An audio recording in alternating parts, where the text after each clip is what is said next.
तो मेरे को लगा ये ऐसी कैसी बात कह रहे हैं, ये तो दमदार बात है, सुननी चाहिए। ज्यादा शंख बजाता है, ज्यादा घंटा नाद बजाता है तो जल्दी प्रसन्न हो जाता है। बेटा ऐसे चापलूस भगवान से, ऐसे मूर्ख भगवान से तू रोज अपना काम करवा रहा है। फिर उन्होंने कहा, दर्शक लोगों से मेरा निवेदन है यहाँ पर ध्यान से समझें। उन्होंने कहा, बेटा जिस भगवान को तूने बनाया है वो भगवान घटिया है, लेकिन जिस भगवान ने तुझे बनाया है वो भगवान शानदार है। पंचशील द्रौपदी के पास भी थे, पंचशील यज्ञ संतान थी। पंचशील, पंचशील क्या है? धैर्यशील होना, सहनशील होना, ग्रहणशील होना, गतिशील होना और विवेकशील होना। है ना? मंगल भवन अमंगल हारी, द्रवहु सुदशरथ अजर बिहारी। तो इसी से जुड़ा हुआ मेरा अगला प्रश्न है कि राम मर्यादा पुरुषोत्तम थे, हम्म, तो इस युग में क्या राम बना जा सकता है? बनना ही चाहिए। मर्यादा, अभी आपसे निवेदन कर चुका हूं मैं, मर्यादा की आवश्यकता इस युग में नहीं तो फिर कब होगी? जब मर्यादा का उल्लंघन करके पिता बेटी का रेप कर रहा है, दादा बेटी का रेप कर रहा है, हमारी बहन बेटियां सेफ नहीं है, मर्यादा का कितना उल्लंघन हो गया देखिए। आज क्षमा करना, लेकिन थर्ड रैंक पे इंडिया है, ऐसा कोई न्यूज़पेपर ने छापा है, अभी क्या न्यूज़ इतनी सत्य मालूम नहीं। मैन अब्यूज में पति पिट रहे हैं यहाँ पे। नारी जागरण की आवश्यकता भी है, पुरुष जागरण क्या है? नारी से मतलब नारित्व का जागरण, हमारे अंदर वो जो संवेदना है वो शक्ति जागे भाई। हमारे अंदर मातृ शक्ति जागे, दुर्गा शक्ति जागे, राम की मर्यादा जागे। क्यों नहीं जागनी चाहिए? हमारे भीतर ही हम रोज मर रहे हैं कि नहीं, आप बताइए। रोज हम हंस भी रहे हैं, जी रोज रो भी जी रहे हैं, रोज जी। महाभारत अंदर हो रही है कि नहीं? हमारे अंदर का कौरव हमारे ही अर्जुन को, हमारे ही युधिष्ठिर को मार रहा है कि नहीं? हम धर्म जान रहे हैं लेकिन चल नहीं पा रहे हैं। धर्म मतलब, मैं रिलीजन की बात नहीं कर रहा, धर्म मतलब जी जो ड्यूटीज है हमारी, उन ड्यूटीज को हम करने की कोशिश करते हैं, फिर फेल हो जाते हैं। मैं चाहता हूं मैं और अच्छा पिता बनूं, फिर फेल हो जाता हूं। मैं अच्छा पति बनना चाहता हूं, फिर कहीं मेरी वासना, मेरी कामना मेरे ऊपर हावी हो जाती है। मनुष्य रोज अपनी ही वृत्तियों से मार खा रहा है। महर्षि पतंजलि कहते हैं, योग चित्त वृत्ति निरोध। इस चित्त की वृत्ति को शांत करना आना चाहिए। मर्यादा में लाओगे तभी तो, इसलिए उन्होंने पहली बात कही, अथ योगा अनुशासनम। योग रूपी अनुशासन की बात करता हूं। मर्यादा क्या है? अनुशासन है। आप हिंदुस्तान में गाड़ी चला रहे हैं तो आप लेफ्ट हैंड ड्राइव कर रहे हैं, आप अमेरिका में चलाएंगे राइट हैंड चलाएंगे। तो भारत में रह के आपको भारत के हिसाब से प्रोटोकॉल फॉलो करोगे, वो मर्यादा फॉलो करोगे, ठीक है। मर्यादा नहीं फॉलो करोगे, सीट बेल्ट नहीं लगाई तो फाइन लगेगा। बात समझ रहे हैं? मर्यादा तो जीवन जी में हर जी जी। जगह जरूरी है, कहाँ नहीं है। आप मर्यादित रूप से गैस चूल्हा ना चलाएं, खाना जल जाएगा, कितना भी पौष्टिक बना रहे हो। हर जी क्षण पे मर्यादा है। इस युग में तो मर्यादा की और अधिक आवश्यकता है। जहां पर फिसलन इतनी ज्यादा है, जहां पर नेगेटिविटी इतनी ज्यादा है, वहां मर्यादा ही एक समाधान है। और कृष्ण ने भी मर्यादा पाली है, राम ने भी मर्यादा पाली है, हर अवतार ने पाली है, हर भक्त ने पाली है। सबसे ऊंची मर्यादा है कि हम मनुष्य हैं तो मनुष्य जैसा जिए। Respect your body, respect your mind, respect your family. एक मर्यादा है उसकी। हम रोज मर्यादा का उल्लंघन कर रहे हैं। अपने पिताजी पे चिल्ला दिए, जी अपनी पत्नी से ऊंचा बोल दिए, मैं पति तुम पत्नी। पत्नी कह रही है मैं कमाती हूँ तुम नहीं कमा, तुम भी कमाती हो तो क्या बड़ी बात है। बच्चा कह रहा है थोड़ा बड़ा होने के बाद, आपने मेरे लिए किया ही क्या जीवन भर।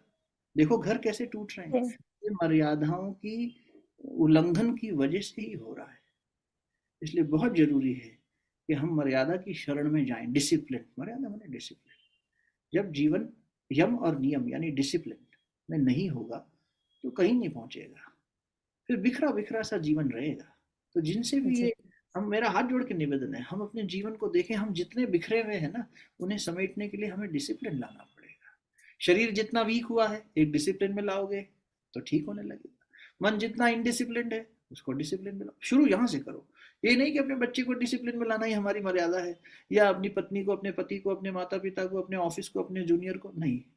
बाहर का संसार बाद में, पहले भीतर के संसार को मर्यादित तो करो। उस मर्यादा की परिभाषा तो सेट करो अपने लिए, और उस पर जीने के लिए जो तपस्या करनी पड़ेगी, त्याग करना पड़ेगा। मर्यादा का पालन करना पड़ता है तो धैर्य रखना पड़ता है। सिग्नल अगर रेड है तो रुकना पड़ेगा, धैर्य करना पड़ेगा, आपको कितनी भी जल्दी हो। मर्यादा का उल्लंघन सिर्फ जी इमरजेंसी काल में किया जा सकता है। इमरजेंसी की मर्यादा अलग है। कृष्ण ने जो किया वो इमरजेंसी थी।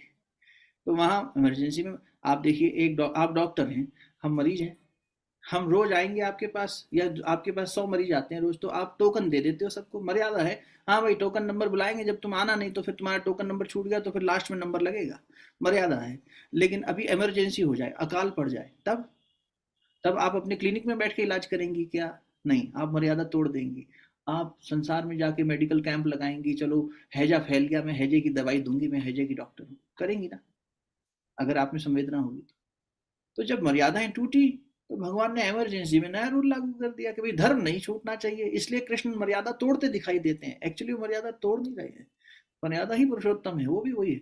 ऐसा थोड़ी है कि राम पुरुषोत्तम है और वो नहीं है, तो फिर इसमें भी भेद कर लो कि तुम्हारे कृष्ण तो नटवर गोपाल है, हमारे राम तो देखो धनुषधारी मर्यादा। ये झगड़ा है मति का, कुछ नहीं है। थोड़ा सा सोचेंगे ना तो विचार ही हमें बता देगा, हमारी बुद्धि बता देगी कि सब एक ही है, सब मामला एक ही है। तुम्हें जो चाहिए, आप होटल जाते हैं, एलआडी कार्टे, ये खाना है, south Indian, north Indian, Chinese, continental etcetera, उस हिसाब से ऑर्डर करते हो। आपको चाहिए कि मेरे अंदर कल्याणकारी शक्ति बढ़े, तो कल्याण वाली एनर्जी वो बुक निकाल लो, तो शिव कल्याण की शक्ति है, अशिव का नाश करते हैं, तो ओम नमः शिवाय मंत्र जप लो। आपको ये है कि नहीं मुझे ट्रबल शूटर बनना है, ओम नमः भगवते वासुदेवाय कर लो। आपको ये है कि नहीं मुझे तो अपने अंदर की असुरी शक्तियों को मारना है, तो दुर्गा की शरण में चले जाओ। ये तो आप तय करो ना, you are a seeker, why should somebody else tell you? You decide what you want to eat, and if you are grown up enough to convey it, tell your mom, मम्मा आज ये खाने का मन है, माँ बना देगी। उसको कह दो आज ऐसा, मैं ये शक्ति जागृत करना चाहता हूँ, इसकी उपासना करेंगे, इसके साथ बैठेंगे, अग्नि के पास बैठोगे गर्मी आएगी, नदी के पास बैठोगे शीतलता आएगी, शीतलता है। इसके पास बैठोगे उसके गुण आएंगे।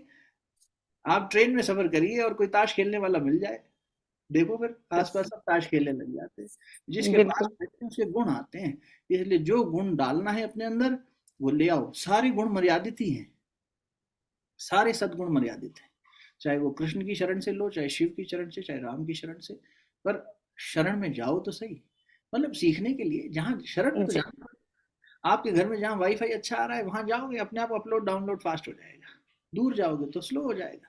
जितना नजदीक जाओगे उस डिविनिटी के, इसलिए जितना मंदिर जाओगे या ऐसे स्थान पर जाओगे जहाँ ऊर्जा ज्यादा है, उतना जल्दी ये अपग्रेड हो जाएगा अंदर का ऑपरेटिंग सिस्टम। ये तो आसान हम्म। बनाना ना जीवन को, इस बात की झगड़े में क्योंकि हम मंदिर क्यों जाए, अरे इसलिए जा भाई मूर्ख, क्योंकि तेरे हित की बात हो रही है। सब अपग्रेड। बहुत ही मजा आने वाला है। ये है रैपिड फायर राउंड, अच्छा। जिसमें थोड़ी मस्ती हो जाए राम जी के साथ। तो मैं कुछ बोलूंगी और आपको फटाफट से उसमें कुछ चुनना है। हम्म, तैयार हैं आप? जी ठीक है, देखते हैं कितनी तैयारी है। तो आपको अगर दर्शन बोले जाएं कि आपको एक किसी के दर्शन मिलेंगे, क्या चूज करेंगे? माता सीता या प्रभु श्री राम? अच्छा, इन दो में से चुनना है। अच्छा, एक ही के दर्शन मिलेंगे। तो मैं सीता माता के दर्शन करना चाहूंगा, क्योंकि माँ ही पिता का परिचय कराती है। राम से मिले तो हो बहुत सकता ही है सीता वाल्मीकि के आश्रम में हो, लेकिन सीता से मिल लिए तो राम से मिल ही लेंगे, है ना? बहुत ही बढ़िया। इसीलिए मैं अगर आप युद्ध लड़ते रामायण का, तो तीर अच्छा। कमान चलाते या फिर गदा? देखिए दोनों ही एक हैं, अलग अलग है ही नहीं। भगवान श्री हनुमान जी जब चले तो तुलसीदास जी लिखते हैं, यही बहाती चले हनुमाना, इस तरह से चले हनुमान जैसे भगवान श्री राम का बाण चला, और हनुमान जी गदा लेके चले। तो हनुमान तो भगवान के तीर की तरह चलते थे। तीर क्या होता है? जो सीधा लक्ष्य तक जाता है, इधर उधर नहीं जाता कहीं। प्रत्यंचा उसे जितना खींचती है उतनी ही आगे गति पकड़ता है। तो राम रूपी धनुष की प्रत्यंचा पे हम तीर बनना चाहेंगे, और हनुमान जी खुद तीर थे तो गदा उसमें मिली गई, इसलिए 2 in 1 आंसर है इसका। अच्छा, आपका फेवरेट पात्र कौन है रामायण में? बहुत सारे हैं, लेकिन सबसे ज्यादा मुझे प्यार है हनुमान जी से। शायद मेरी परवरिश का भी इसके ऊपर काफी असर रहा, क्योंकि हमारे बिल्कुल घर से 2 मकान छोड़कर मंगलवार और शनिवार को सुंदरकांड का पाठ होता था। हम छोटे छोटे बच्चे, जब हमारी नाक बहा करती थी, हम निक्कर में घुमा करते थे, हमें अकल नहीं थी, अभी भी नहीं है खैर, लेकिन तब वो मंजीरा बजाने चिमटा लेके बैठ जाते थे, पीछे वाली पंक्ति में बच्चों को बिठा दिया जाता था, और हनुमान जी खूब प्रेरणा देते थे। आज भी मेरे इष्ट मुझे लगता है।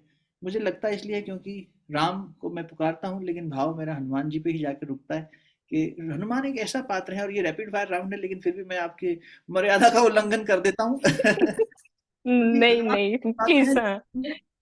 देखिए तुलसीदास जी क्या लिखते हैं, श्री गुरु चरण सरोज रजा, उन्होंने उन्हें गुरु माना। किन्हें? हनुमान जी को। क्यों? किसी और तरह से उपासना शुरू कर देते हैं हनुमान जी की। गुरु कौन? जो भक्त को भगवान से मिला है वो गुरु। इसलिए कबीर तुलसीदास जी कहते हैं कि गुरु गोविंद दो खड़े काके लागू पाए। भगवान और गुरु। अभी गुरु नहीं तो भगवान से मिलवाया है, तो मैं कंफ्यूज हूँ, इनको पहले प्रणाम करूं कि उनको पहले प्रणाम करूं? इतना ऊंचा दर्जा गुरु का है। तो गुरु कह के तुलसीदास जी ने हनुमान जी को संबोधित किया। और एक बहुत सुंदर प्रकरण आता है कि जब भरत जी देखते हैं कि संजीवनी लेकर एक बानर जा रहा है, तो उन्हें लगता है कि राक्षस है कोई, तो तीर छोड़ देते हैं कि अयोध्या के ऊपर पत्थर गिरा देगा, इतना भारी तो नुकसान हो जाएगा। तो हनुमान जी देखते हैं कि तो भरत जी का है, तो वो अयोध्यापुरी को पहले प्रणाम कर चुके होते हैं, तो देखते हैं तीर आया अयोध्यापुरी से, तो उसका सम्मान करना चाहिए, तो मूर्छित हो जाते हैं और मूर्छा में भी राम राम पुकारते हैं। रामानंद सागर में भी आपने देखा होगा, रामायण में जब उन्होंने दिखाया है कि हनुमान जी यानी दारा सिंह जी वहां पे राम राम पुकार रहे हैं, तो भरत भैया कहते हैं ये तो हमसे गलती हो गई, ये तो मूर्छित अवस्था में भी भैया राम का नाम पुकार रहे हैं, जरूर उनके भक्त होंगे, चलो इनका इलाज करो, इनको उठाओ। बेहोशी टूटी तो हनुमान जी ने सारी घटना सुनाई और कहा ऐसे ऐसे मुझे जाना है। तो भरत जी ने कहा मैं बाण पे बैठा के छोड़ देता हूँ, आपको मेरी वजह से देरी हो गई। बोले नहीं, आपके आशीर्वाद से, मैं पवन का पुत्र हूँ, तो पवन से भी तेज चल सकता हूँ, उनका आशीर्वाद है, मैं पहुंच जाऊंगा। अच्छा भैया विदा लेने लगे तो गले मिले, भरत जी और हनुमान जी गले मिले। तो भरत जी ने क्या कहा कि हनुमान जी, आपसे गले लग के ऐसा लगा कि हम भैया राम से गले लग गए। अब उधर पहुंचे, लक्ष्मण जी की संजीवनी दी गई, मूर्छा टूटी, सब हुई, तो तुम मम प्रिय भरत ही सम भाई, तुम मुझे भरत जैसे प्यारे हो, ऐसा करके भगवान ने उनको गले लगा लिया। और जब गले लगाया तो बोले हनुमान, मुझे ऐसा लगा कि जैसे मैं अपने प्यारे भाई भरत के गले लग गया, इतने सालों बाद, 14 साल हो गए, मैं उसके गले लग गया, ऐसा लगा। तो हनुमान ने क्या रोल प्ले किया? भक्त भरत और भगवान राम दोनों की चेतना को एक साथ मिला दिया। हनुमान के बिना राम अधूरे हैं। गुरु जी कहा करते थे, राम की पंचायत में छठा हनुमान घुस गया था। राम की पंचायत में दो, चार भाई और पत्नी, 5 लोग बैठे ही हैं। पंचायत तो 5 की होती है। जब आप भगवान राम के परिवार का दृश्य रखते हो अपने घर में, तो राम पंचायत, भैया राम पंचायत की फोटो है क्या, देना जरा, अपने पूजा में बिठाएंगे। लेकिन उसमें देखोगे तो हनुमान जी एक्स्ट्रा बैठे हुए हैं। जब सब जाने लगे, अयोध्या की स्थापना हो गई, राम राज्य की स्थापना हो गई, कि चलो भाई तुम जाओ किष्किंधा, सुग्रीव तुम जाओ लंका, विभीषण सब अपने अपने काम पे लगो, और मेरा ध्यान करके सबकी सेवा करना। तो हनुमान जी भी चुपचाप उठ के जाने लगे। तू कहाँ जा रहा है? जिसके बिना राम अधूरे हो। यूं तो शबरी का पात्र इतना सुंदर है, भरत भैया का पात्र इतना सुंदर है, मतलब इतने सुंदर सुंदर। केवट का पात्र देखो, जो भगवान को चैलेंज कर रहा है, मैं नहीं रखने दूंगा पैर, और भगवान भी मुस्कुरा रहे। एक एक पात्र में इतनी सुंदरता है कि रामायण पर तो जीवन व्यतीत किया जा सकता है, इतना सुंदर जीवन चरित्र है भगवान श्री राम का। पर मुझे लगता है कि वो हनुमान जो नटखट भी हैं, जो सेवा भावी भी हैं, या तो राम का नाम लेते हैं या राम राम का काम करते हैं। और सीता की, सीता रूपी जब सीता खो जाती है तब भी हनुमान याद आते हैं, और जब लक्ष्मण मूर्छित हो जाते हैं तब भी हनुमान याद आते हैं, और जब दोनों भाई पाताल लोक में पड़े हैं रावण की कैद में, तब भी वही रक्षा कर रहे हैं। तो मुझे लगता है हनुमान मुझे प्रिय लगते हैं उस दृष्टि आपके फेवरेट। से, सुपर बहुत हीरो। ही बढ़िया। Super hero. तो आपके हिसाब से सबसे ज्यादा इम्पोर्टेंट पात्र रामायण का कौन बस है? यही, अगर यही अगर है। राम और सीता जी के अतिरिक्त बात कर सकें तो, क्योंकि राम तो देखिए चारों भाई में एक ही चेतना है। जैसे उसका वो भी दिखाया जी। जाता है कि भाई फल जब बांटा श्रृंगी ऋषि ने, तो आधा करा और कौशल्या माता को दिया, फिर जो शेष बचा उसमें से आधा करके तो वो तो एक ही चेतना के 4 अंश थे, जी। राम लक्ष्मण भरत शत्रुघ्न। शत्रुघ्न जी मौन ज्यादा रहे जीवन में, कम बोले, इसलिए आप शत्रुघ्न जी के बारे में ज्यादा पढ़ने में भी नहीं मिलेगा, और उसको टीवी रूपांतरण में भी नहीं देखा होगा आपने। शत्रुघ्न जी का रोल बहुत सीमित है। ऐसे ही पांडवों के रूप में भी नकुल सहदेव जो थे, वो ज्योतिष का और इसका आयुर्वेद का अच्छा विचार रखते थे, हीलिंग पावर्स थी दोनों के पास, तो वो शिविर में ज्यादा रहते थे, युद्ध भूमि पे कम दिखे। अर्जुन और दुर्योधन और भीम ज्यादा दिखे। इसी प्रकार यहाँ शत्रुघ्न जी भी जो है थोड़ा सा बैक एंड पे ज्यादा रहे वो। और इधर लक्ष्मण भरत, भरत का भी एक सीमित वो है, लेकिन लक्ष्मण और राम तो बहुत नजदीक रहे, है ना। लक्ष्मण सोए नहीं, कभी सोए नहीं, मूर्छा में ही सोए, बस निद्रा को जीत लिया। अर्जुन के लिए भी कहा जाता है गुड़ाकेश, जिसने नींद को जीत लिया। तो जी। अद्भुत पात्र है वैसे तो बहुत सारे, पर मुझे लगता है हनुमान के बिना रामायण अधूरी है। आई माइट बहुत बढ़िया। बी। अच्छा, आपके हिसाब से रामायण में ऐसा कौन सा दृश्य है जो कि बहुत ही प्रिय है और बहुत ही महत्व वाला है? सब एक दृश्य कोई भी रामायण का जो आपको बहुत मन के नजदीक है। आप मुझे व्यक्तिगत होने में परमिट कर रही हैं कि मैं अपना मत रखूं जो मुझे प्यारा है, नॉट कि वैसे क्या प्यारा होना चाहिए। मुझे शबरी की प्रतीक्षा बहुत प्यारी लगती है। भरत ने भी प्रतीक्षा नहीं करी, भरत पीछे चले गए बुलाने के लिए, फिर उसके बाद भगवान की पादुकाएं लेके आ गए। एक अभी बड़ा संगीत किसी ने अच्छा लिखा होगा, वो बहुत सारी रील्स में आया कि राम आएंगे तो अंगना सजाऊंगी, राम आएंगे तो दीप जी। जलाऊंगी। लेकिन शबरी राम आएंगे तो करूंगी ऐसी प्रतीक्षा नहीं कर रही। शबरी तो अपना सजा रही है, जब तुम्हें आना हो तुम्हारी मर्जी। हम रोज सजा रहे हैं क्योंकि हमारे गुरु ने कहा है। थोड़ा मैं उसका अपमान नहीं कर रहा, बहुत अच्छी बात लिखी है उन्होंने, जिन्होंने लिखी है, गाया भी गया है, ठीक है। लेकिन शबरी की भक्ति और हमारी भक्ति में ये अंतर है। हम कह रहे हैं राम आएंगे तो अंगना सजाऊंगी, हम सजा रहे हैं, तुम्हें जब आना हो तब फुर्सत मिले तब आ जाना। और शबरी माता ने ही राम जी को सुग्रीव का पता बताया था। जब उन्होंने सारी बात कर ली, नवधा भक्ति दे दी, तो भगवान ने कहा अब सीता माता को कुछ पता हो तो बताओ माता, बेर खा लिए, नवधा जी। भक्ति सुना दी सब करके। बोले हाँ सुग्रीव के पास जाओ, उसे पता होगा। अब मैं चलती हूँ। योगाग्नि से उन्होंने शरीर छोड़ा और चली गई। तो एक भिलनी के रूप में, और एक मतलब जिसका कोई आगे पीछे नहीं, ऐसा पात्र है शबरी। शबरी मलई स्थान है जी। हमारे यहाँ। और जी। उन्होंने वो मतंग ऋषि के आश्रम का रास्ता रोज बुहार देती थी, बाहर से बैठ के थोड़ा उपदेश सुन लेती थी। और मतंग ऋषि के शिष्य सोचते थे कि रास्ता किसने साफ कर दिया। तो ऋषि अपनी चेतना से समझ जाते थे कि एक भिलनी आती है वो कर जाती है। तो जब शरीर छोड़ने लगे तो आश्रम में बुलाया, तो सबने कहा अरे अछूत को बुला रहे हैं, अरे गुरु थोड़ी ना इस छुआछूत में पड़ता है। तो शरीर छोड़ने का समय है, बोले उसके दर्शन करके जाऊंगा। और उसको प्रसाद रूप में क्या दे गए कि स्वयं राम तुम्हारे पास आएंगे।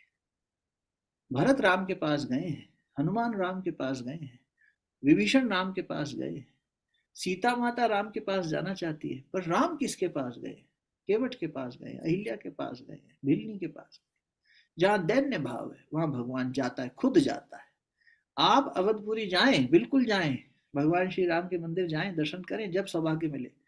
पर अपनी स्थिति ये बनाए कि आपके पास भगवान की चेतना खुद दौड़ी चली आए। कबीरा मन निर्मल भया जैसे गंगा तीर, और पाछे पाछे हरी फिरे कहत कबीर कबीर। शबरी के पीछे राम भाग के जाता है कि तेरे बेर खिला दे, है ना। तो बहुत वो बहुत बढ़िया भैया।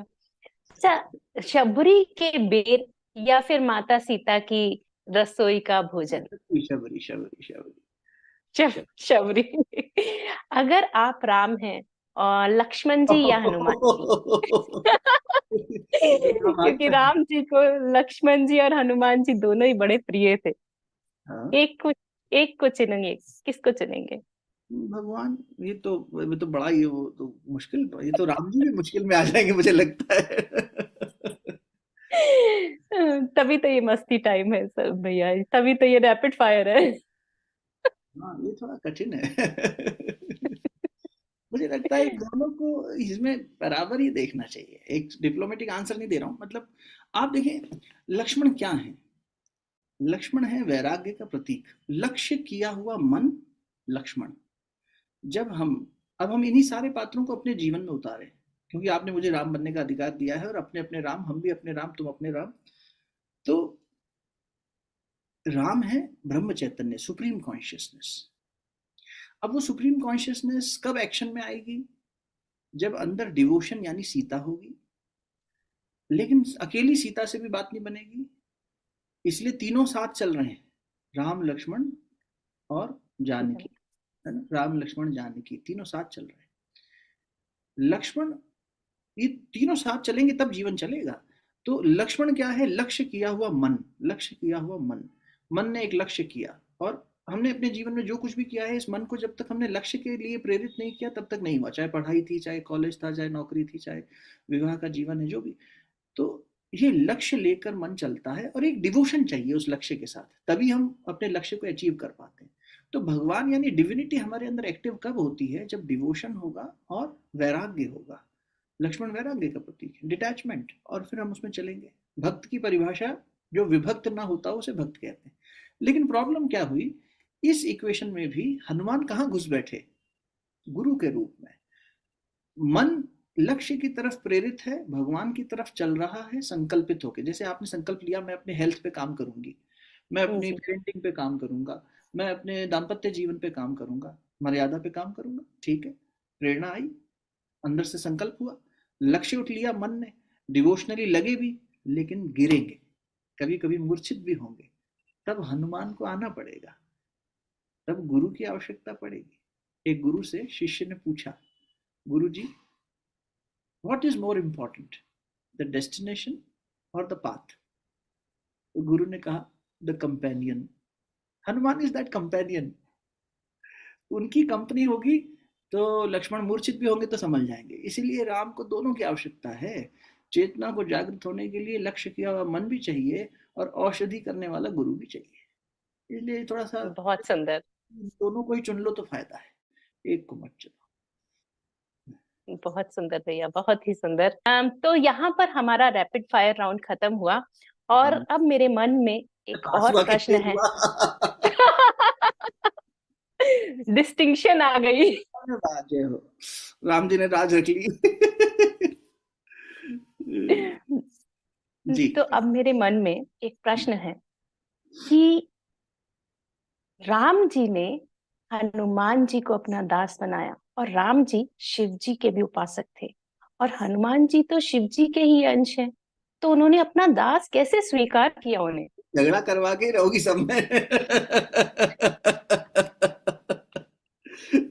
हम सबसे कह रहे भेद मिटाने की जगह फिर से भेद कर दिया। देखो, आपके पति पति रूप में अपना सम्मान रखते हैं, बच्चों में भी माता पिता के प्रति सम्मान है। बहुत बार पुअर पेरेंटिंग में एक गलती हो जाती है। Poor parenting in the sense, माँ बाप भी गलती, मम्मा अच्छी के पापा अच्छे, दादा अच्छे के नाना अच्छे। ये प्रश्न वैसा ही प्रश्न है। देखिए, दोनों समान चेतनाएं हैं। राम, हम बचपन में जब इस बात को समझे तो हम शिव जी के मंदिर में आज भी जाते हैं तो उनसे राम राम कहते हैं, और राम जी के मंदिर में जाते हैं तो हम नमः शिवाय कह देते हैं, क्योंकि तुम्हें वो प्यारे, तुम्हें वो प्यारे, दोनों दोस्त हो, दोनों एक दूसरे का करते हो। तो हम वैसे एक बात कही। तो अब आप देखो कि आपके पति देव अपनी जगह अपना सम्मान रखते हैं, लेकिन कभी ऐसा कोई आयोजन हो घर में तो वो सब्जी भी लेने दौड़ रहे हैं, वो रसोई में वो काम भी कर रहे हैं जो यूजुअली आप ज्यादा संभालते होंगे, है ना भाई? अपना अपना जिम्मेदारी है, लेकिन वो आपकी जी। जिम्मेदारी संभालने में आपके सहायक बन जाए तो वो छोटे हो जाएंगे क्या? नहीं। या वैसे वर्षा देख लो, उनकी जिम्मेदारी है बच्चों को स्कूल से लाना ले जाना, मान लीजिए गाड़ी चलाते हैं, अधिकतर वही चलाते हैं, लेकिन जरूरत पड़ी तो स्टेयरिंग व्हील पे आप भी आ गए ना। तो इसमें मुझे लगता है कि कहीं भी ऐसा नहीं है कि उन्होंने उनको अपना दास बना के या कैसे। शिव जी खुद ही चाह रहे हैं कि भाई, अगर वैसे पकड़े तो कथा ये कह रही है कि शिव जी खुद चाह रहे हैं कि मैं राम जी की लीला में कुछ सहयोग करूं और ऐसा सहयोगी बनूं कि अनन्य, तुम और हम पक्के चेले हैं, तो अब पक्के दोस्त हैं, तो भाई भले ही कुछ भी रोल मिल जाए लेकिन हमें तुम्हारे साथ रहना है, ठीक है भैया ये रोल कर लो। ठीक, वैसा कर लिया। तो उसमें और फिर सिखा भी रहे हैं कि देखो दास से भाव क्या होता है। भगवान में थोड़ी ऊंच नीच है कि तुम ऊंचे हम नीचे, कि पहले वो जी। शेषनाग के राम बड़ा के लक्ष्मण बड़ा के बलराम बड़े के कृष्ण बड़ा। सेम चेतना है, अलग अलग रूप में है। तो मुझे लगता है कि वो बहुत। हमें सिखाने के लिए कि गुरुदेव कहते थे, स्वयं को अधिकाधिक छोटा बना ले बेटा, जितना छोटा बनता जाएगा उतना अध्यात्म जीवन में आ जाएगा। छोटा मतलब बड़प्पन किसे कहते हैं? जहां आपके साथ बैठकर हमें बड़ा महसूस हो, हमारी वैल्यू नहीं है इतनी, लेकिन आपने हमें वैल्यूबल बना दिया तो हम बड़ा महसूस कर रहे हैं। ये आपका बड़प्पन है कि आपने हमें बड़ा महसूस करा दिया, वरना हम क्या चीज। वैसी बात, जहां आपके साथ दूसरे व्यक्ति को भी बैठ के अच्छा लगे, ऊंचा उठे, उसकी चेतना ऊंची उठे। ऐसा नहीं कि बाहर से आपने उसको अच्छी अच्छी बातें कह के बढ़ा दिया, उसके अंदर उसकी इवोल्यूशनरी कुछ हो जाए कि इनके साथ बैठे तो हमारी चेतना उठी। तो भगवान राम और हनुमान जी, तो हनुमान जी से प्रश्न पूछा था, ये प्रश्न जो आपने पूछा है वो हनुमान जी समाधान कर चुके हैं। हनुमान जी से पूछा गया आप और राम का संबंध बताओ, तो उन्होंने कहा शरीर रूप में देखो तो मैं बंदर हूं और वो शरीर नर है, मैं वानर हूं और नर है, कोई कंपैरिजन नहीं है। एक जंगल में रहता है, कपड़ा नहीं पहनता है, लंगोटधारी है, मुंह में फल खाता रहता है, कूद फान करता रहता है, ये तो सभ्य है, मैं असभ्य हूँ। खुद ही कह रहे हैं हनुमान जी। दूसरा, अगर आप भक्ति के आधार पर देखो तो मैं भक्त हूँ, ये भगवान है, मैं शिष्य हूँ, ये गुरु है। और बोले चेतना के आधार पर देखो, वेदांत की दृष्टि से, तो मैं ही राम हूँ और राम ही हनुमान है। बहुत सुंदर। तो फिर कहाँ अलग अलग हुए, सेम है, खुद ही कह दिया। अच्छा, आज के युग में सीता माता से सबसे बड़ी सीख ये समाज क्या ले सकता है? शीलता, शील, शील, शीलता, पंचशील, सहनशील। और ये सीता माता से प्रेरणा सिर्फ नारियों को नहीं लेनी है, पुरुषों को ज्यादा लेनी है। गुरुजी ने जब नारी जागरण की बात कही, विवेकानंद जी ने भी विमेन एम्पावरमेंट की बात करी। उस समय तो गुलामी थी, गरीबी थी, तो ये था कि हमारे देश की नारियां आगे आई और सिस्टर निवेदिता सब कुछ छोड़कर यहाँ आ गई थी। बहुत बड़ा एक उदाहरण हमारे देश के लिए हो गया था कि हमारी बहन के रूप में वो आई और उन्होंने इतना काम किया, तो इसलिए उनको सम्मान से देखा जाता है। विवेकानंद खूब प्रेज करते थे उनको। या आम्रपाली ने अपना गणिका का कार्य छोड़कर बुद्ध की शरण ले ली, और फिर जितने फीमेल डिसाइपल्स हुए बुद्ध भगवान के, उनमें वो सबसे पहली थी। तो नारी के लिए जो गुरुदेव ने बात की, उनका नारी जागरण का मतलब है नारित्व का जागरण। अभी क्या हो गया देखो बहन जी, नारी जागरण के नाम पर ये बात हो रही है कि हम फोर्सेस में, हमारे यहाँ विमेन रिप्रेजेंटेशन कितना है, पार्लियामेंट हाउस में कितना है, जॉब सर्किल में कितना है, और इस सब के ये अच्छी बात है कि नारी आगे आ रही है, स्पोर्ट्स में है, फौज में है, सब जगह है, अलग अलग प्रोफेशंस में है। लेकिन एक बात का ध्यान रखना चाहिए, ये मेरा निवेदन है, इसको संभालना बात को, वो ये कि no progress is a good progress when it is done at a cost of something else. If I, as a woman, want to progress, and that progress is defined only in terms of my earning capacity, और फिर हम कह देंगे समाज ऐसा सोचता है, हम भी तो समाज ही हैं। I am not stuck in the traffic jam, I am the traffic jam, ऐसा सोचो। तो जब समाज के अंदर नारी के जागरण के लिए बात होती है, तो ये होता है पैसा कितना कमाती है, पैकेज कितना लाती है, हमारी बहू तो पैसा कमाती है, नौकरी करती है, तब हम बड़े हमारी बहू तो गृहिणी है, she is just a home maker. तो जस्ट अ होम मेकर हमें इंफीरियरिटी फील कराता है। परसों मेरी किसी से बात हो रही थी, उनकी जॉब छूट गई, तो उन्होंने कहा भैया मैं बड़ी उदास हूँ, डिप्रेस्ड हूँ। मैंने कहा क्यों? बोले मेरी जॉब छूट गई। तो मैंने कहा तेरी आइडेंटिटी तेरी जॉब ही थोड़ी थी सिर्फ, you are much more than that job. तो क्या हो गया, हमने अपने आप को ना एम्पावरमेंट के नाम पर ये मान लिया है कि हम अपने अंदर पैसा कमा लेंगे तो हमारी वैल्यू हो जाएगी संसार में। सक्सेस की ये परिभाषा बदलनी पड़ेगी। इसकी जगह ये देखना चाहिए कि अब हुआ क्या, ये होना अच्छी जगह थी, अपनी जगह ठीक है, इसमें कोई गलत नहीं है, लेकिन हुआ क्या, it happened at the cost of that special trait which a woman had, वो कम होने लग गया। वो थी संवेदना, वो था प्रेम, वो थी सहिष्णुता, वो था कंपैशन। अब क्योंकि कॉम्पिटिटिव वर्ल्ड में जा रही है, सेल्स करना है, ये करना है, वो करना है, कट थ्रोट कॉम्पिटिशन, तो वो कहाँ संवेदना रही। बच्चे को किसी क्रैच में छोड़ दिया, माँ बाप के पास जा नहीं पा रही, सास ससुर का ध्यान रख नहीं पा रही, पति के साथ समय बिता नहीं पा रही, और पैसा कमा के खुद को स्थापित करके साबित करना चाह रही है, क्योंकि समाज चाह रहा है। We are seeking validation from the society. Sita ने सोसाइटी से वैलिडेशन नहीं मांगा। सीता जनक की पुत्री है, सिर्फ जनक से पूछती थी या सुनैना से पूछती थी, इसलिए नहीं कि मेरे माँ बाप, क्योंकि जनक राजऋषि है। हे अर्जुन, राजाओं में मैं हूं जनक। भगवान ने उपाधि दी है खुद को जनक की। जो पालक हो, जनक यानी जो सेवा करने वाला हो, सबको ध्यान रखने वाला हो, प्रजा का पालक हो, तो आप ये देखिए कि वो शील सीता जी में था। अगर कोई महिला अपने पैसा कमाने की आवश्यकता को पूर्ण करते हुए, क्योंकि कई बार परिवार की आवश्यकता भी होती है, इन चीजों का भी ध्यान रख लें तो वास्तव में, और अगर कोई पुरुष, हम लोग इतने नालायक हैं, मैं सारी पुरुष कम्युनिटी के लिए कह रहा हूँ, ये हमें संवेदना नहीं है, हम रूखे हैं, हमें इसके लिए मेहनत करनी पड़ेगी। आपको शायद ना पता हो, भारतीय संस्कृति में ये कहा भी जाता है ना, यत्र पूज्यते नारी, नारी, नारी का जहाँ पूजन होता है वहां देवता रमण करते हैं। हमारी संस्कृति कृषि प्रधान थी, वी वर एन एग्रीकल्चर जी इकोनॉमी ऑल द टाइम। जी और जी। हमारे यहाँ बीज बोने का अधिकार पता है किसे था? किसान बीज नहीं बोता था, किसान बीज बोने का लेबर करता था। बीज कब बोना जाना है, ये महिला तय करती थी, या तो उसकी माँ या बहन या पत्नी, जो भी घर में बड़ी एक महिला ऐसी, क्योंकि संवेदनशील है, वो प्रकृति से जुड़ी हुई है। नारी शरीर में मून साइकिल होती है, पुरुष शरीर में नहीं होती, मासिक धर्म जिसे हम कहते हैं। हम नेचर जी। से जुड़े हुए हैं नेचुरली। सृजन की क्षमता किसमें है? हम किससे पैदा हुए? एक नारी के गर्भ से पैदा हुए हैं। ये नारी ने हमें तब से अपने पाला। ये उसके पास विशेष एक एक घड़ा था, एक यूट्रस था, एक वूम्ब था, जिसमें उसने, मेरी माँ ने मुझे पाला। संसार के हर प्राणी ने एक नारी से जन्म लिया है। तो हमें नारित्व का जागरण होना चाहिए, और वो नारित्व का प्रतीक सीता माता है। शील, पंचशील द्रौपदी के पास भी थे। पंचशील, यज्ञ संतान थी। पंचशील, पंचशील क्या है? धैर्यशील होना, सहनशील होना, ग्रहणशील होना, गतिशील होना और विवेकशील होना। नारी, जहां पे ये शीलता आ गई, तो मेरे अंदर की, इसलिए हम देखते हैं अर्ध नारीश्वर का चित्र, आधे पुरुष और आधे स्त्री के रूप में शिव और पार्वती को। क्यों? ये लेफ्ट हेमिस्फीयर और राइट हेमिस्फीयर हमारे ब्रेन का क्या है? लॉजिकल माइंड और इमोशनल माइंड, इमोशनल ब्रेन और लॉजिकल ब्रेन। हमारे अंदर इमोशनल इंटेलिजेंस भी होनी चाहिए, कॉग्निटिव इंटेलिजेंस भी होनी चाहिए।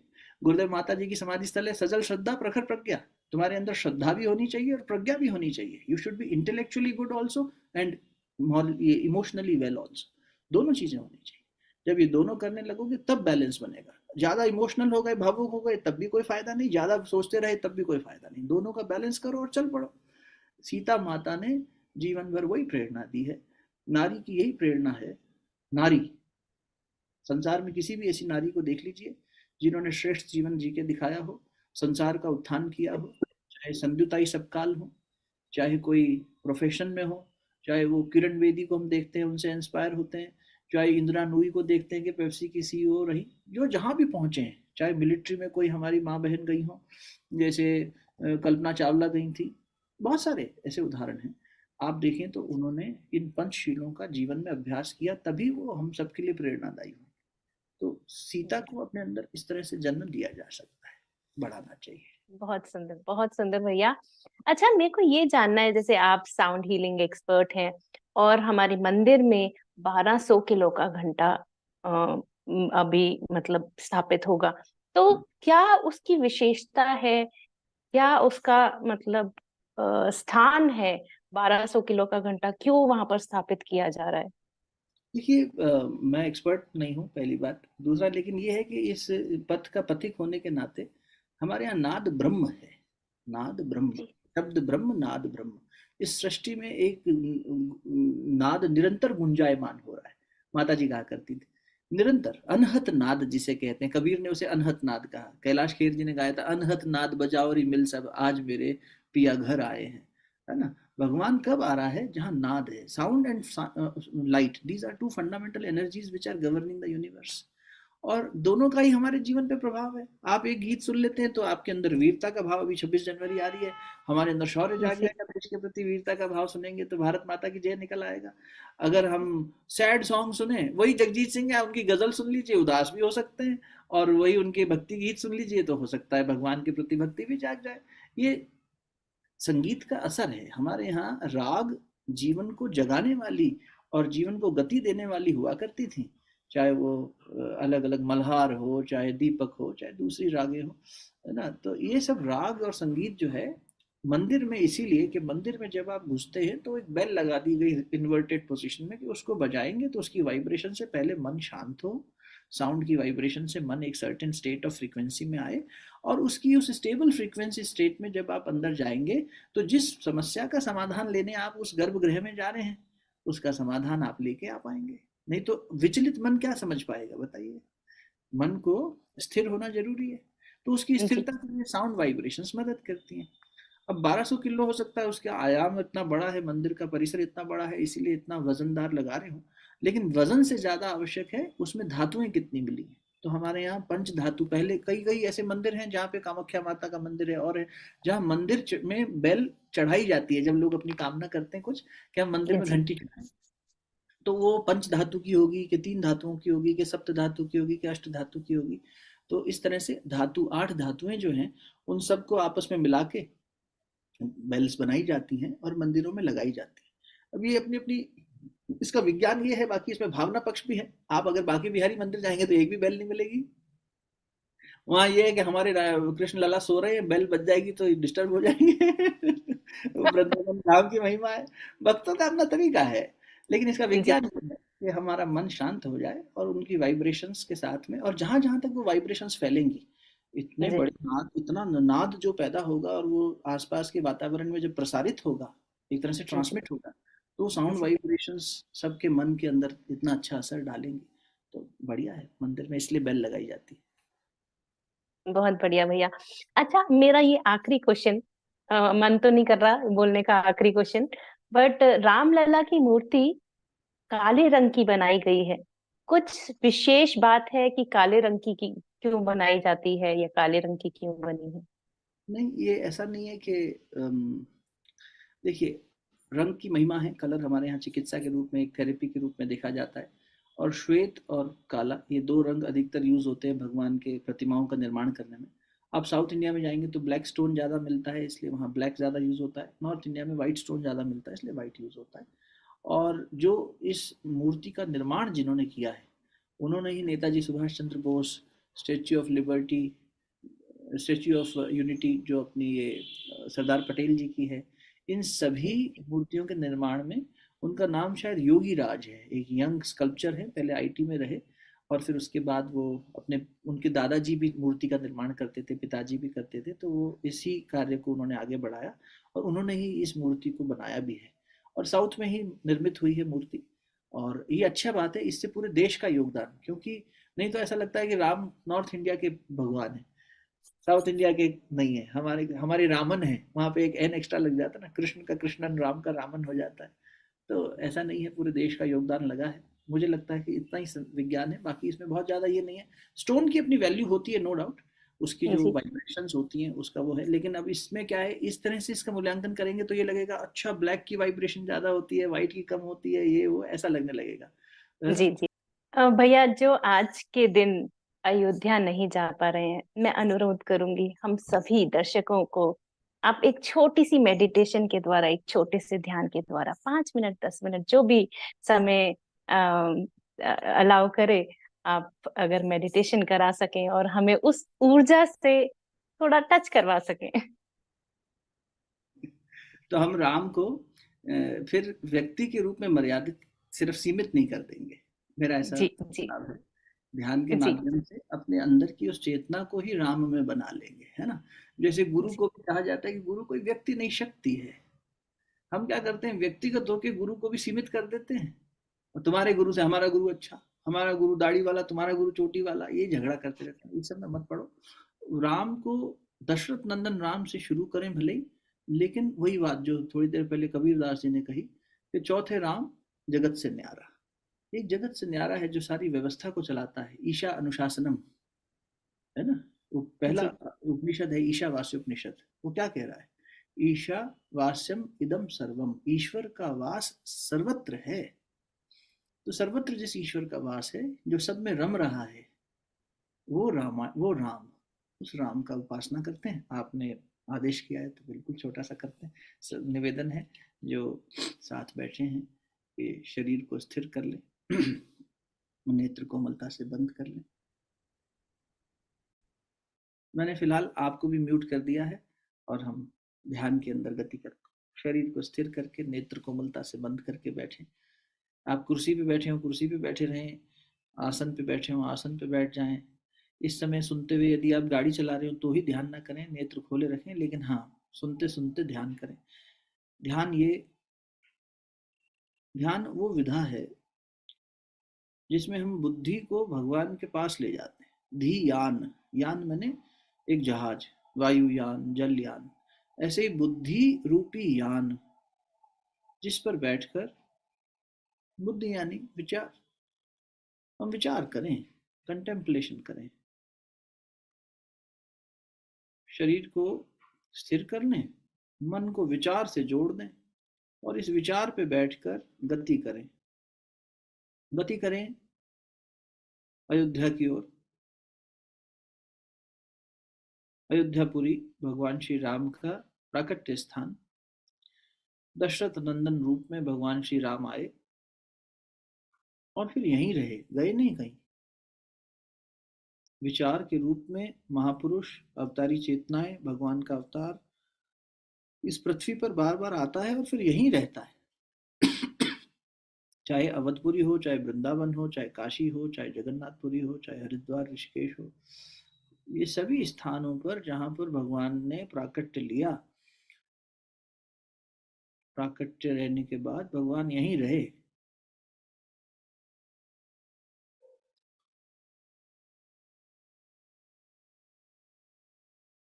भावना करें, आप भगवान के गर्भगृह में, यानी जहां भगवान रामलला के रूप में, एक छोटे बालक के रूप में प्राकट्य भय, प्रगट कृपाला दीन दयाला कौशल्या हितकारी।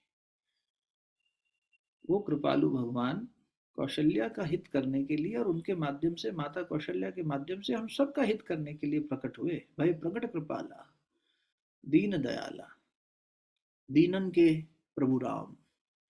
जब दैन्य आता है, हे शबरी माँ, जब किसी के जीवन में दैन्य आता है, दीनता आती है, तो वहां भगवान आ जाता है। जीवन में कभी हीनता नहीं, दीनता लाना, दीनता, दैन्य भाव से, सेवा भाव से भगवान की शरण में।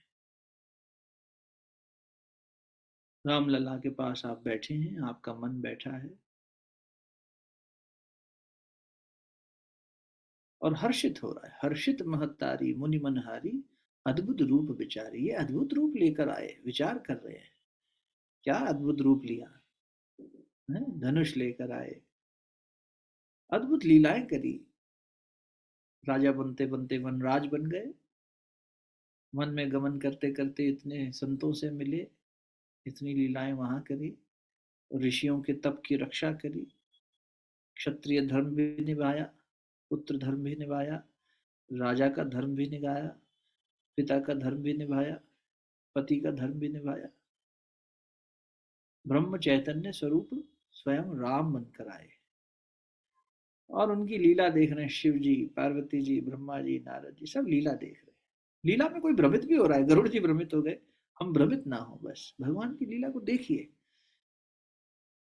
लीला का मूल्यांकन करने के लिए बुद्धि परिमार्जित करनी आवश्यक है। भगवान से यही प्रार्थना, हे भगवान, ये अद्भुत रूप लेकर आप आए, सुंदर लीलाएं आपने करी, इनसे हम प्रेरणा प्राप्त कर सके, इनसे हम और प्रखर बन सके और श्रेष्ठ हमारा जीवन बन सके। हमारे जीवन में हम राम जपें, उससे ज्यादा ये भी जरूरी है कि हम मर्यादा का स्थापन करें, पालन करें। स्थापयामि ध्यायामि, मर्यादा की स्थापना और मर्यादा का ध्यान रखना।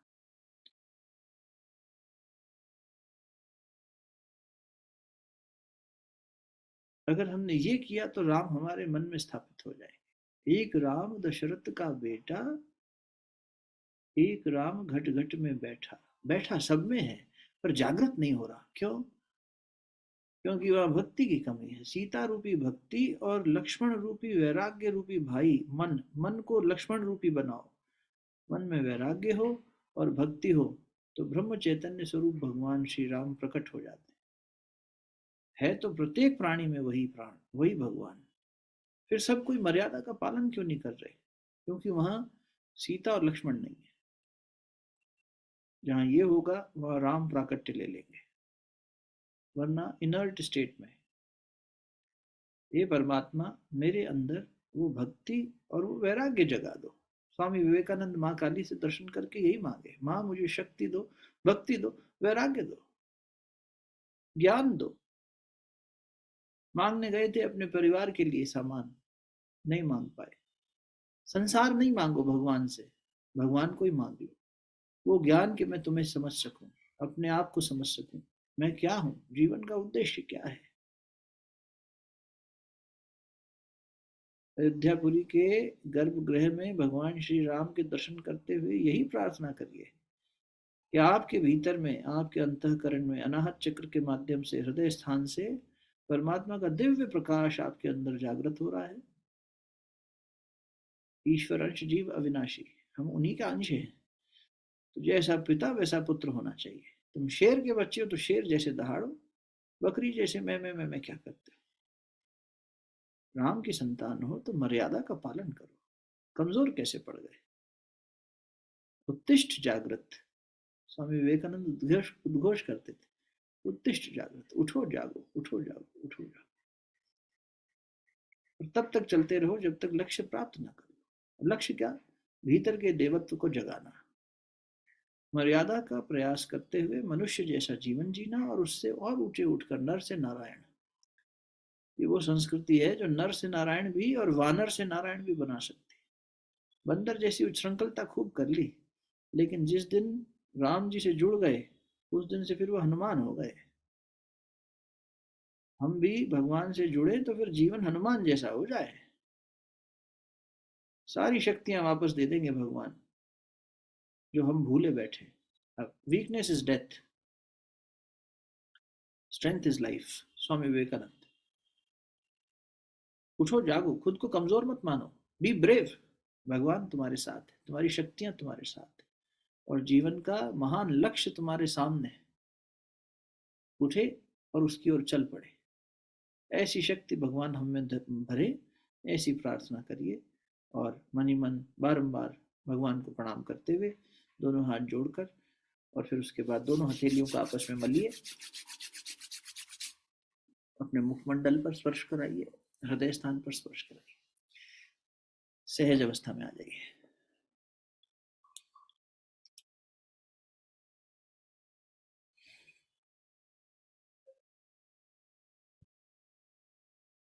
आप म्यूट पे हैं। हाँ। बहुत बहुत धन्यवाद भैया। इतनी ऊर्जा महसूस हुई और मजा आ गया। सच आपको में धन्यवाद। ऐसा ही लगा जैसे हम सभी मिलकर और अयोध्या पहुंच गए हैं और अयोध्या नगरी के पूरी ऊर्जा का आनंद उठा रहे हैं। बहुत बढ़िया। घर में भी उसी ऊर्जा को बांटिए, दीपोत्सव मनाइए, और राम की मर्यादा हम चिंतन करें। दीप तो जला लेंगे पर अंदर भी ये दीपक जले, ये प्रकाश बढ़े कि एक माँ के रूप में, एक स्पाउस यानी जीवन साथी के रूप में, एक घर के सदस्य के रूप में, एक नागरिक के रूप में, और एक मनुष्य के रूप में मेरी वो मर्यादाएं क्या हैं, और मेरे से चूक कहाँ हो रही है, मैं कहाँ लड़खड़ा रहा हूँ। ये जब मैं देखने लगूंगा तब राम प्रकट होने लगेंगे। तब सार्थकता है राम को पढ़ने की, भगवान तक पहुंचने की। नहीं तो फिर वैचारिक बात है, हमने अपने विचार रखे, आपने अपने रखे, सुनने वालों ने अपने सुने, तो फिर हम पहुंचे कहाँ? ये जो आपने मंथन चिंतन का ये आयोजन किया, ये मंथन से मक्खन निकलना चाहिए ना। मंथन तो तब सार्थक है, ब्रेन स्टॉर्मिंग कह लो, ब्रेन चर्निंग कह लो, लेकिन जब मथा जाता है तो अंदर से कुछ नया जो अभी तक नहीं दिख रहा था, मक्खन दिखाई नहीं दे रहा है, वो गिलोय जा रहे हैं यशोदा मैया, लेकिन एकदम से माखन प्रकट हो गया। तो ये मंथन जब अंदर चलेगा ना, तो फिर मरा मरा भी करोगे तो जी। राम समझ में आ जाएगा।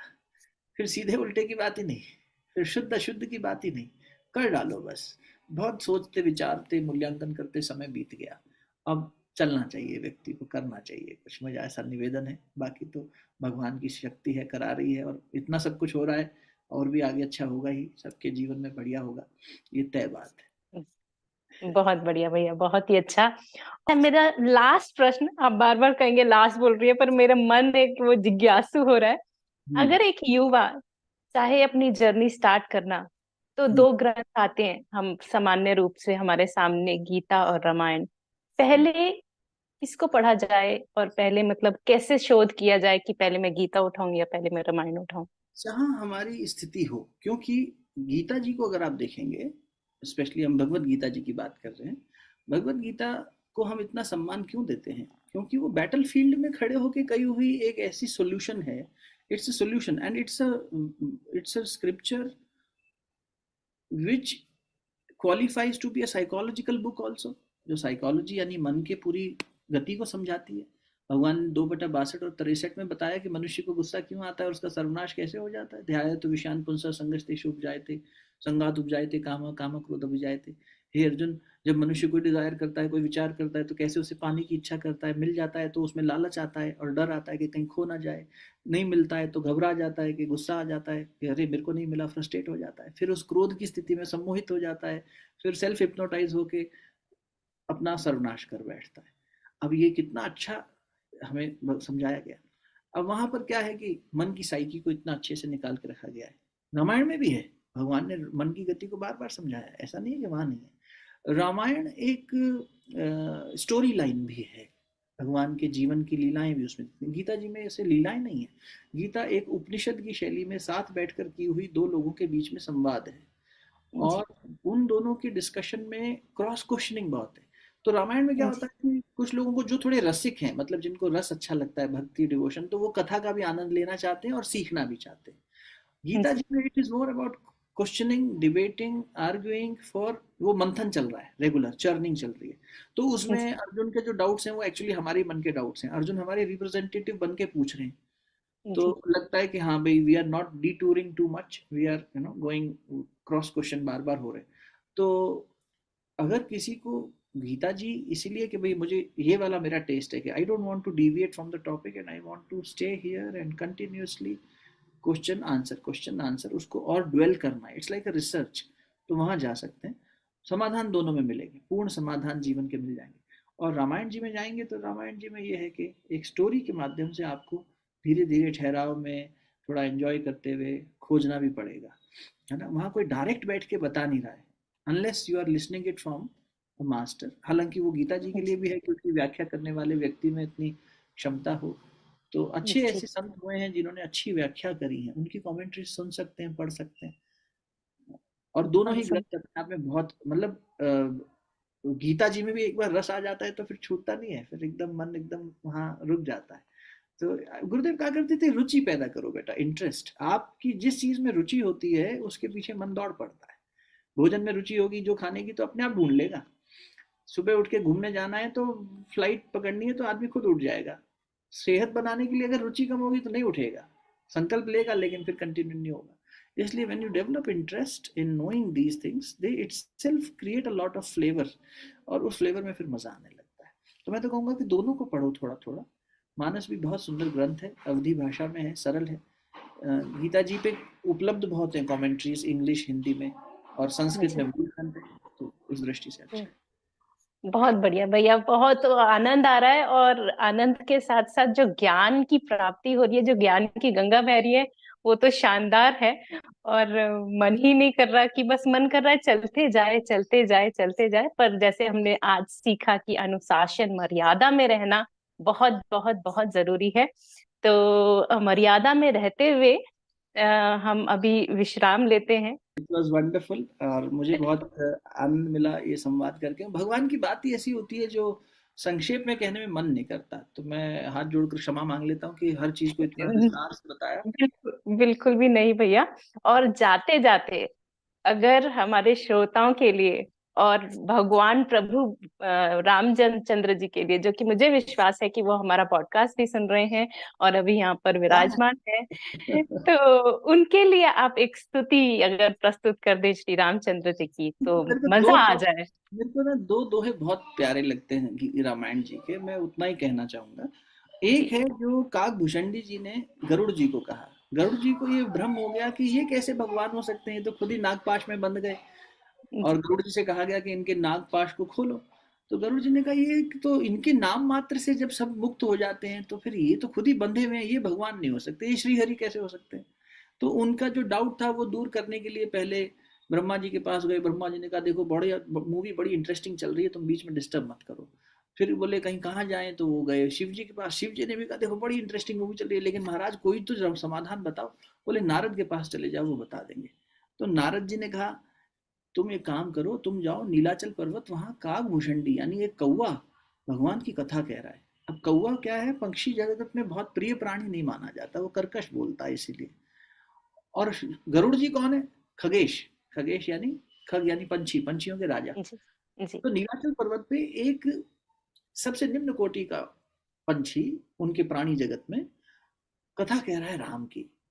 हमारे जैसा छोटा आदमी भी राम का नाम लेता है तो आप जैसे महान लोग सुनते हो, वही बात वहां हुई। गरुड़ जी पहुंचे। गरुड़ जी पहुंचे तो सब खड़े हो गए, हमारा राजा आ गया। तो उन्होंने कहा, नहीं नहीं नहीं नहीं, कथा चलने दो, बैठो बैठो बैठो बैठो। काकभूषण जी ने भी प्रणाम किया।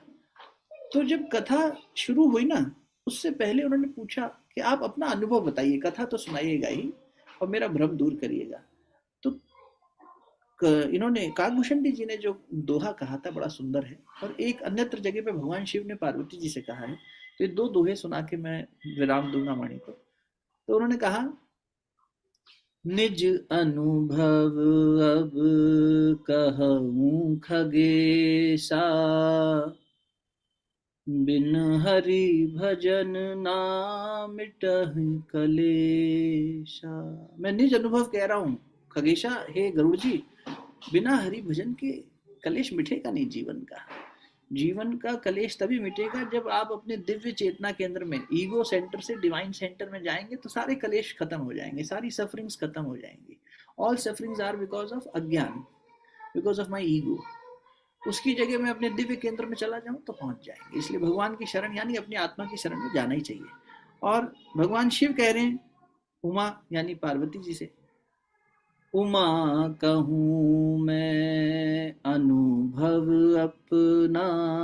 और ये अनुभव की बात है, श्रोतागणों को निवेदन कर रहा हूँ, ये अनुभव है, ये सुनी सुनाई बात नहीं। आप जिस चीज का एक्सपीरियंस कर लेते हैं फिर वो ठोस हो जाती है। ये सत्य तो मैंने जी के देखा है, ये मैं किसी की सुनी हुई बात नहीं कह रहा। क्या बोले, उमा कहूँ मैं अनुभव अपना, सत हरि नाम जगत सब सपना। ये सब जगत सपना है, सत्य सिर्फ भगवान है, यानी तुम्हारी अंतरात्मा। हे अर्जुन, तेरी शुद्ध बुद्ध आत्मा सत्य है, इसकी शरण में जा। अर्जुन ने जब ये जान लिया कि मैं क्या हूं, तो अर्जुन ने अंत में क्या कहा गीता जी के, जहां गीता विराम ले रही हैं, कि स्मृति लब्धा, मुझे मेरी स्मृति आ गई। और ये स्मृति वो नहीं है कि मैं कुछ चीज रख के भूल गया तो मुझे याद आ गया कहाँ रखी है। ये स्मृति है, I have now realise what I am truly. मैं क्या हूं मुझे याद आ गया है। तो अर्जुन ने तब जब युद्ध किया, इसलिए महाभारत महान है। वरना तो घर घर की लड़ाई है, हमारे क्या लेना देना, हर घर में हो रही है, जमीन जायदाद को लेके, स्त्री को लेके झगड़ा हो रहा है, तो इसमें क्या बड़ी बात है। लेकिन वहां गीता जी हैं, इसलिए महाभारत महान हो गई। वहां धर्म की स्थापना के लिए झगड़ा हुआ। तो भीम ने तो प्रतिज्ञा करी थी, आपने देखा होगा, भीम ने बाद में जो है दुशासन की छाती फीट कर, तो मैं इसके रक्त से रक्त पीऊंगा, सब कुछ किया। वो विभत्स एकदम लगता है सुनने में, देखने में। लेकिन अर्जुन जो युद्ध लड़े हैं उसके बाद वो समता के भाव में लड़े, अपनी वास्तविक स्मृति के आधार पर लड़े। वो धर्म युद्ध हो गया उनके लिए, द्वेष के लिए नहीं हुआ, किसी प्रतिज्ञा की या अपमान के बदले के लिए नहीं हुआ, या जमीन जायदाद के लिए नहीं हुआ। अब हम धर्म के लिए लड़ रहे हैं और धर्म के तरीके से ही लड़ेंगे, कोई छल नहीं, बिल्कुल।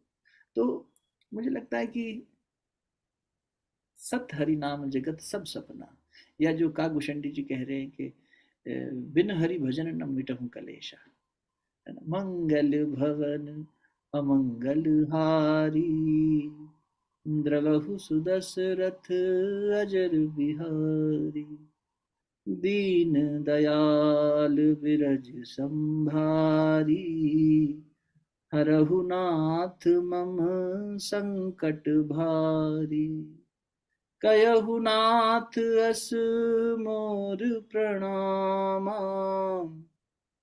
सब प्रकार प्रभु पूरण कामा। जय सिया राम, जय जय सिया रामा, जय लक्ष्मण जय जय हनुमान। सीता माता ने कहा था, कहु नाथ अस मोर प्रणामा, सब प्रकार प्रभु पूर्ण कामा। भगवान सब प्रकार से कार्य पूर्ण करने वाले हैं, उनको मेरा प्रणाम कहना। हे हनुमान जी, और मेरा प्रणाम लक्ष्मण जी को भी कहना, लक्ष्मण को भी चरण स्पर्श करना मेरी तरफ से। तो हनुमान जी चौंक गए, अरे आप ऐसी कैसी बात कह रहे हो, मैं राम जी का भक्त हूँ, आपका दास हूँ, ठीक हूँ, मैं आप उनको प्रणाम करो अपने पति तुल्य भगवान को, तो समझ में आता है। ये तो आपका बेटे जैसा है लक्ष्मण, तो जैसे मैं हूँ वैसे वो है, आप उनको भी कह रहे हो प्रणाम करना, चरण छूना। ये बात माता जी समझ में नहीं आई। सीता जी ने बड़ी अच्छी बात कही, और हमें याद रह जाए तो सारा पॉडकास्ट भी और जीवन भी सफल हो जाए। क्या सीता जी ने स्वीकार किया। सीता जी ने कहा, बेटा, हनुमान जी को, बेटा लक्ष्मण में और मेरे में एक अंतर है। लक्ष्मण ने कभी भगवान के चरणों से नजर नहीं हटाई, मेरी नजर हिरण पे चली गई थी, उनकी कभी नहीं हटी। वो हमेशा, इसलिए भगवान उनसे कभी दूर ही नहीं हुए। और मेरे से भगवान छूट गए, रावण मेरा हरण करके ले गया, क्योंकि मैंने भगवान को अपने से दूर भेज दिया किसी चीज को लाने के लिए। उनकी इस खासियत के लिए सीता जी कितनी बड़ी शिक्षण दे रही हैं, जबकि खुद माँ है। ये देखो, ये लीला होती है इसमें। अब ये ना सोच लेना कि सीता छोटी हो गई लक्ष्मण बड़े हो गए, ऐसा नहीं है। देखिए, जब आपने अपने बच्चे को चलना सिखाया तो उल्टा चले थे ना। बच्चे कहते आजा आजा आजा, आप उल्टा चल रहे थे। अब हम मूर्ख हों और कहें अरे यार ये कैसी महिला है, इसको उल्टा चल रही है, इसको सीधा चलना ही नहीं आता। ये बीमार मन है जो उल्टी करता है बार बार। अरे ये तो हमने देखा है उल्टी चाल चलते हैं। अरे वो उल्टी चाल नहीं थी, वो चलाने के लिए लीला थी। अरे ये तो ऋषि होके गुस्सा करते हैं, दुर्वासा को बात बात में ऋषि गुस्सा आ जाता है, परशुराम को गुस्सा आ जाता है। अरे भाई वो वहां एक एक सीन प्ले हो रहा है, जरूरत है उसकी, इसलिए करना पड़ रहा है। बच्चे को समझाने के लिए एक आंख प्यार की भी चाहिए, एक सुधार की भी चाहिए। हमेशा थोड़ी के उससे मतलब ये थोड़ी हो गया कि हम बुरे माँ बाप हो गए। वैसे ही हम भगवान को, माता सीता छोटी नहीं होगी लेकिन वो बता रही है कि किसी की श्रेष्ठता चाहे वो तुमसे छोटा हो दिखे तो उसका सम्मान होना चाहिए। चरण छूना क्या है? सम्मान करना। लक्ष्मण की इस बात का जी, सम्मान है, और वो सम्मान हम भी करेंगे भले ही हम उनकी माँ क्यों ना हो। भाई आज देश का हमारा सैनिक है, देश के लिए लड़ रहा है, तो हम उसको सिर्फ अपने बेटे की तरह थोड़ी ना हमेशा ट्रीट करेंगे। कभी फौजी की तरह भी माँ बाप होने के नाते अरे सल्यूट मारेंगे, हमारे देश का भी तो कुछ है। नहीं हमारा लड़का है, हम जैसे मर्जी इसको डांटे हकियाए ऐसा थोड़ी होगा।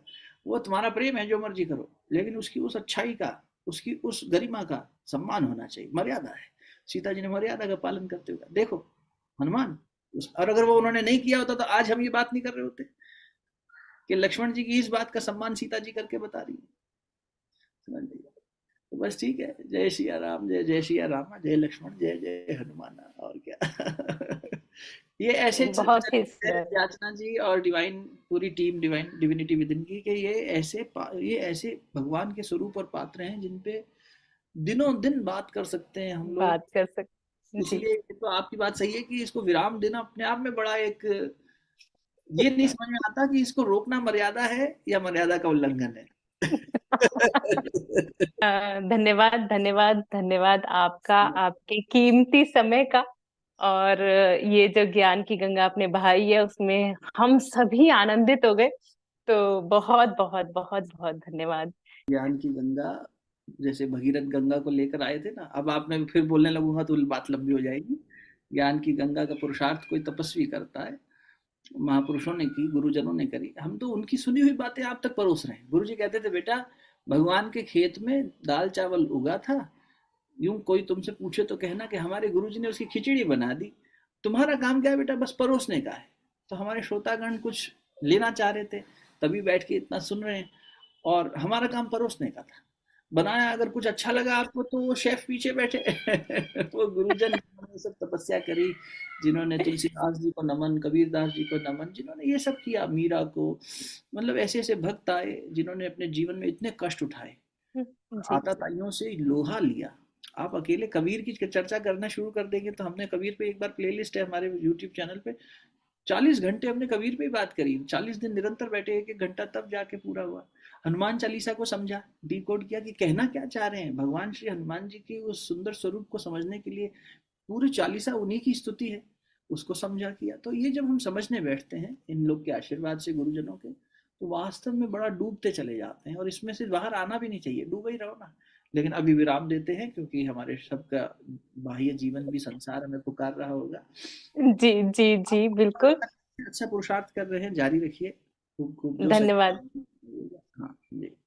धन्यवाद। और आप सभी का अगर कोई प्रश्न है अंकुर जी से तो आप कमेंट कर सकते हैं, और अंकुर जी से कांटेक्ट कर सकते हैं। आपके ज्यादा जब प्रश्न इकट्ठे हो जाएंगे तो हम फिर अंकुर जी से आग्रह करेंगे कि एक छोटा सा पॉडकास्ट हम फिर आपके प्रश्नों के उत्तर के लिए बनाएं, आयोजित करें। तो बहुत बहुत धन्यवाद हमें सुनने के लिए और इतना ज्यादा प्यार देने के लिए। सभी को राम राम, राम राम, प्रणाम। राम राम, जय सिया राम।